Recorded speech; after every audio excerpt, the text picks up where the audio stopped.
politically, the prospects are quite good. I think it requires two things. First of all, it does require a certain amount of patience, because I think the political level is the last to change.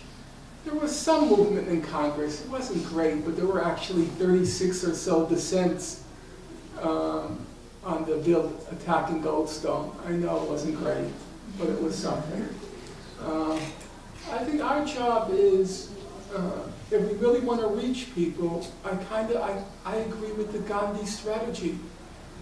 You have to see where the current moral political consensus is, and then to try to get people to act on where the consensus already is, that people think it's wrong what Israel is doing.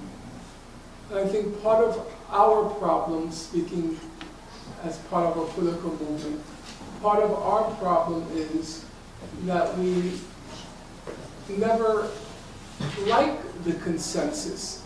Whenever a consensus forms, it's never radical enough.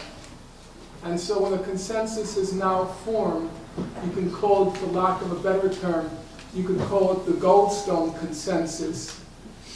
Now that it's crystallized, people are saying, no, it's no good, Goldstone's a Zionist, he wants 2 states, and this is no good, and that's no good.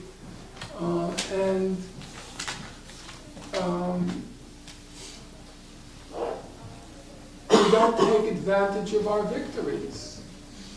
The International Court of Justice advisory opinion was a huge victory. It was completely squandered. The human rights reports, up until Goldstone, they were completely ignored. I think people are learning now. It was really terrific.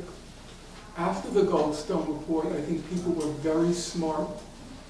When Olmert went to speak at the University of Chicago, they unfurled 2 banners, one on the balcony, one in English, one in Arabic, and each banner had one word on it. One word, that's it. Goldstone. That was smart. You know, that was smart, because that's their weak point.